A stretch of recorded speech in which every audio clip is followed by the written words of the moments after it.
Oke, kita akan lihat Markus 11 ayat 22 sampai dengan 24. Yesus berkata kepada murid-muridnya, "Have faith in God."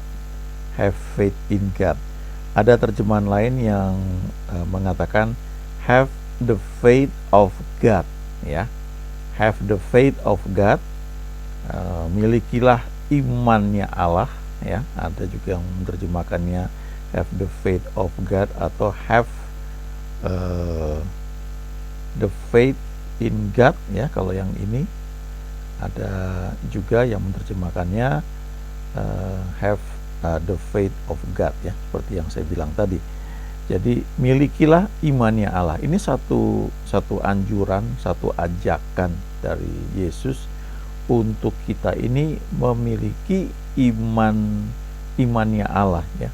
Iman sejenis imannya Allah atau iman ilahi.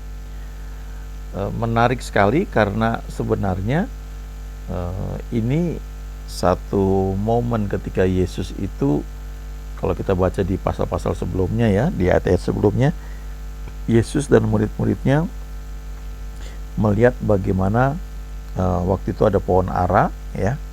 Yesus datang menghampiri pohon ara itu, ternyata nggak ada buahnya, ya, walaupun cuma daun-daunnya saja. Kemudian Yesus mengutuk pohon ara itu dan dia berkata, mulai sekarang nggak ada lagi yang makan buahmu, ya.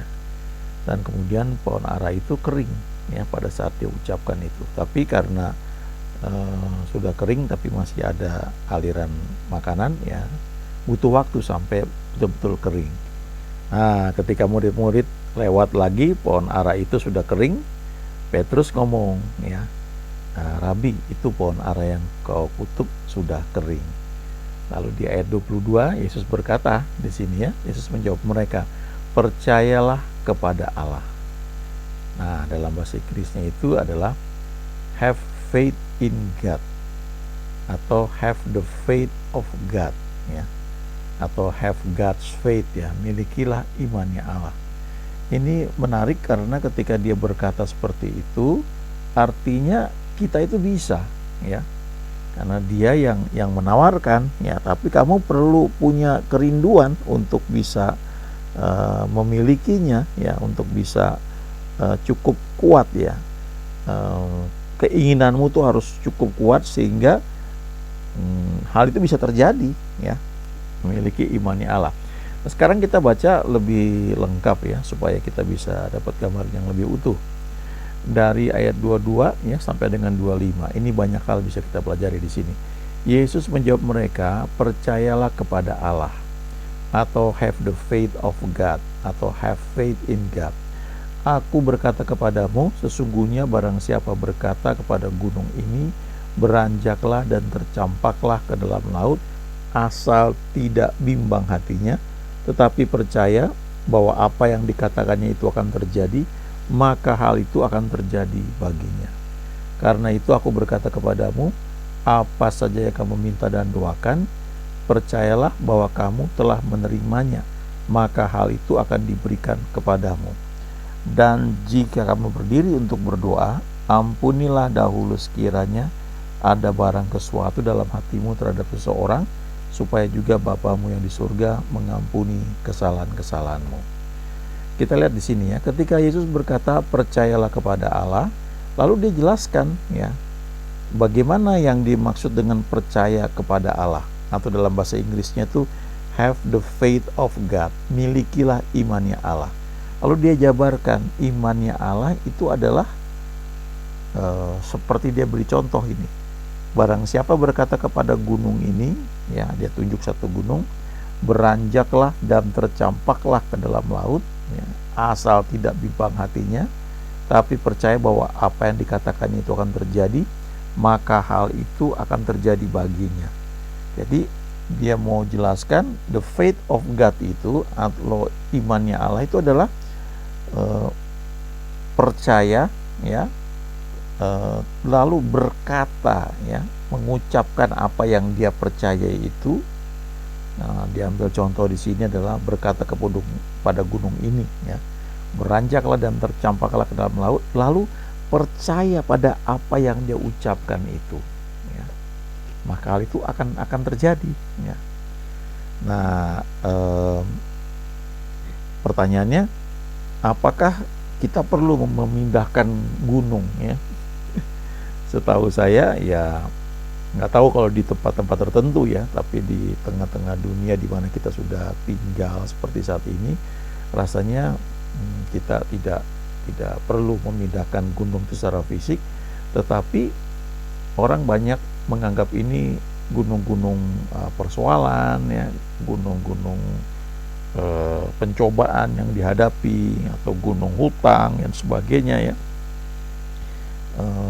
Kita berkata kepada gunung tersebut, ya, spesifik artinya yang kita tunjuk itu apa, masalah yang sedang kita hadapi, dan kita bilang, hai nyah kau, ya, di dalam nama Yesus, ya, karena kita kan sudah di perjanjian baru, jadi doa kita itu harus ada coveringnya, ya, in the name of Jesus, dalam nama Yesus, karena kita bisa berdoa dengan penuh otoritas itu karena nama Yesus, ya.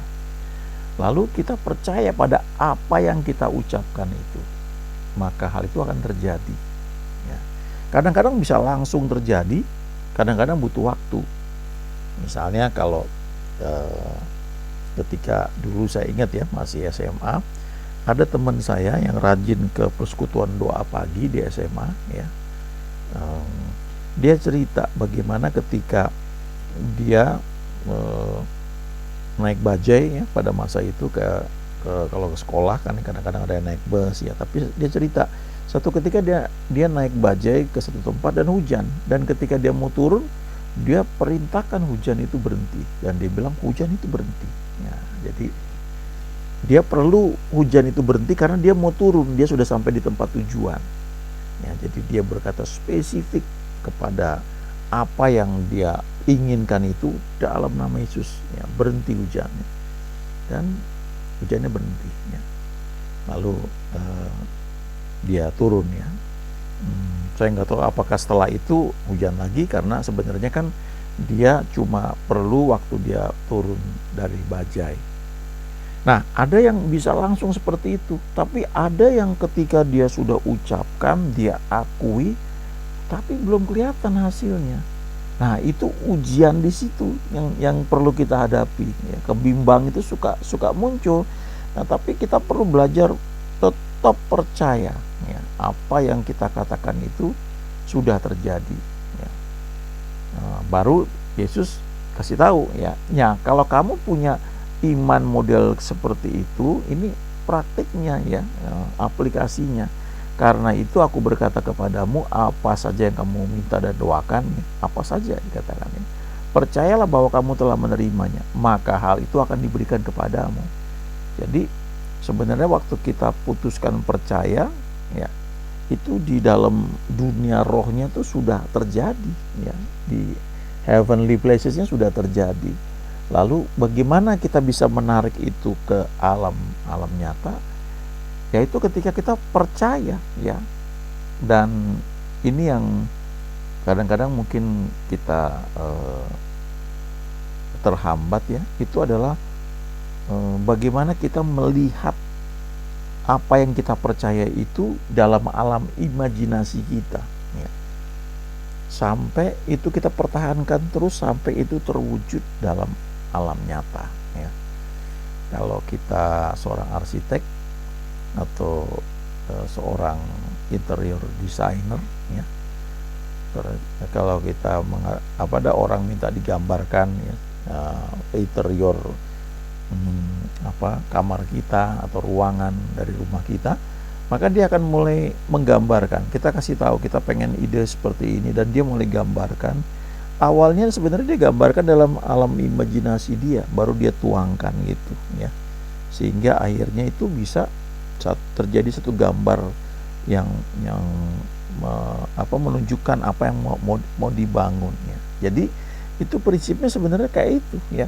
Kita gambar dalam alam imajinasi, kita tuangkan dalam bentuk gambar fisik, kemudian dengan gambar fisik itu baru kita mewujudkan bangunan atau interior yang kita inginkan. Nah, dalam jawaban doa juga seperti itu sebenarnya, ya. ketika kita berdoa, Tuhan ajarkan, percayalah bahwa kamu sudah menerimanya. Ya, walaupun belum kita terima, kita putuskan dulu percaya sudah terima, baru itu akan terjadi. Nah, bagaimana kita bisa percaya bahwa kita sudah menerimanya?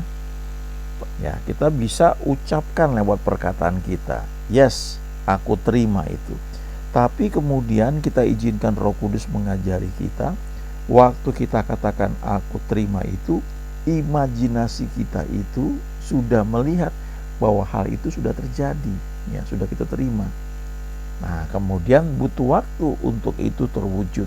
Kadang-kadang butuh puasa, ya, kadang-kadang butuh pengakuan iman, pengucapan syukur, ya, sampai itu terwujud.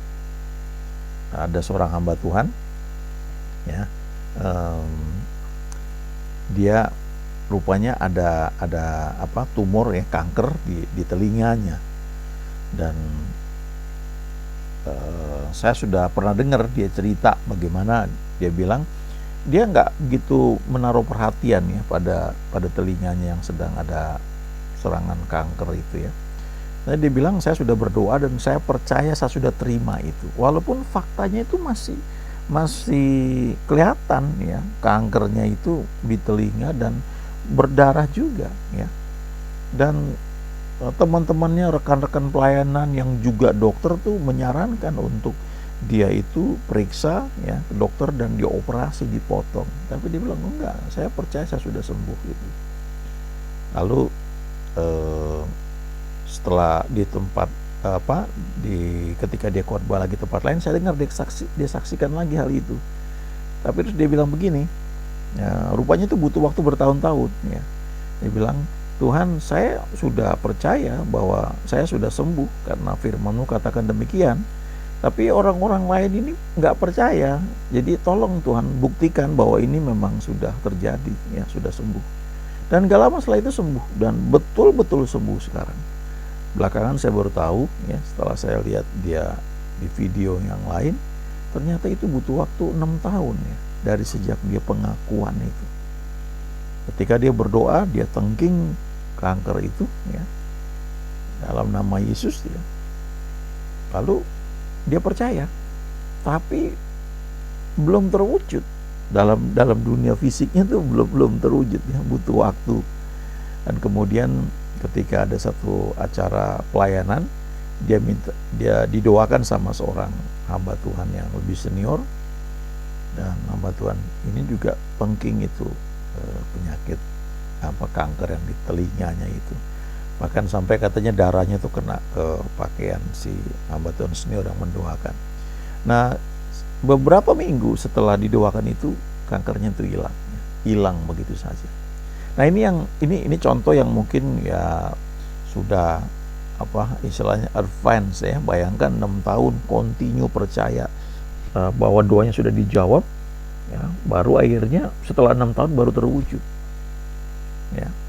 Nah, kita perlu perhatikan ini ayat yang 25 ini juga, ya. Dan jika kamu berdiri untuk berdoa, ampunilah dahulu sekiranya ada barang sesuatu dalam hatimu terhadap seseorang, supaya juga Bapamu yang di surga mengampuni kesalahan-kesalahanmu. Nah, ini salah satu hal yang perlu kita pegang waktu kita berdoa, ya. Kadang-kadang ada tuduhan, ada rasa nggak enak, nggak nyaman sama seorang, atau ada orang yang bersalah kepada kita. Nah, firman Tuhan mengajarkan ampuni, ya, supaya itu nggak mengganjel, karena itu bisa menghambat, ya, terwujudnya jawaban doa yang sudah kita nantikan.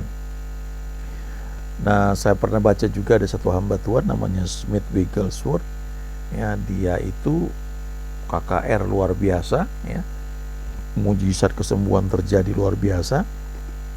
Tapi dia sendiri pernah mengalami ada batu-batu ginjal, ya, di ginjalnya itu yang mengharuskan dia sebenarnya dioperasi, tapi dia ngotot, dia nggak mau. Dan dia butuh waktu kalau nggak salah 4 tahun, ya, sampai batu-batu ginjalnya itu keluar sendiri. Walaupun selama 4 tahun itu dia KKR doain orang sakit sembuh, dan juga tiap malam dia merintih, kadang-kadang menahan sakit sementara pakaian dalamnya berdarah, ya. Tetapi setelah 4 tahun itu bersih, ya, total, ya. Nah, ini saya mau tekankan lagi nih ayat 24 ini. Karena itu aku berkata kepadamu, apa saja yang kamu minta dan doakan, percayalah bahwa kamu telah menerimanya, maka hal itu akan diberikan kepadamu. Nah, seringkali yang menjadi tantangan ketika kita sudah berdoa, ya, kita memutuskan percaya sudah terima, maka kita mesti jaga perkataan kita, ya, karena perkataan itu bisa membatalkan, ya, atau sesuatu yang kita lihat, ya. Kalau mata kita tertuju kepada masalah, maka masalah itu akan lebih besar daripada Tuhan. Tapi kalau kita fokus kepada Tuhan, maka masalah itu akan mengecil Tuhannya yang kita lihat. Kalau kita pelajari di Alkitab, ya, bagaimana percaya apa yang didoakan itu terjadi, itu seringkali butuh bantuan imajinasi, ya, supaya itu bisa mempertahankan apa yang kita percaya itu, ya, tidak terganggu oleh hal-hal jasmani yang terlihat, ya, yang nampaknya belum berubah. Ada seorang hamba Tuhan yang ketika dia sakit kanker, ya, didoakan lalu di pengakuan iman, ya, dia sudah sembuh. Nah, kemudian dia perintahkan anaknya untuk ketika hamba Tuhan di rumah sakit, ya, dia minta supaya kamu ambil itu peralatan olahraga, ya, kalau nggak salah tongkat golf atau apalah gitu, ya. Nah, dibilang saya mau main golf lagi, saya mau olahraga lagi, ya. Jadi waktu dia lihat tongkat golf, ya, peralatan olahraga itu dibawa di rumah sakit, dia membayangkan bahwa dia itu sudah sembuh dan dia kembali bermain golf atau olahraga yang memang selama ini dia lakukan, ya. Ada cara lain lagi, ya, kalau Abraham itu ketika Tuhan menjanjikan bahwa dia akan punya anak, ya, Alkitab berkata, lalu percayalah Abraham kepada Tuhan, dan Tuhan memberitahukan hal itu kepadanya sebagai kebenaran, ya. Nah, waktu Abraham percaya, ya, itu sudah janjinya sudah Tuhan sudah berikan kepada Abraham, tapi butuh waktu tuh sampai terrealisasi, ya. Bahkan cukup lama, ya. Tapi Tuhan kasih tahu kepada Abraham, ya, kalau siang, ya, kamu lihat itu pasir di tepi pantai, ya, seperti itu nanti banyaknya keturunanmu, ya.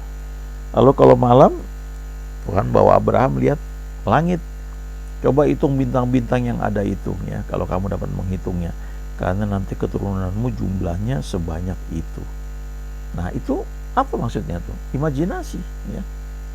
Jadi ini prinsip ini dipakai, ya, di dunia self management, ya, pengembangan diri, self development. Mereka memasang foto misalnya, ya, kalau orang yang mau diet, ya, dia ingin badannya jadi six pack misalnya, maka dia pasang foto pria yang badannya memang six pack, ya. Itu menolong dia untuk memotivasi untuk dia tetap fokus kepada sasarannya itu, ya, sehingga akhirnya dia lakukan bagian dia dengan serius, termasuk jaga makan, termasuk olahraga, dan akhirnya setelah sekian waktu tercapai apa yang dia inginkan itu.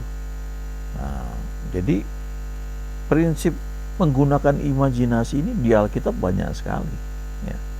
Yusuf itu dari kecil sudah mengenakan pakaian yang maha indah, ya, colorful, jubah yang colorful, ya.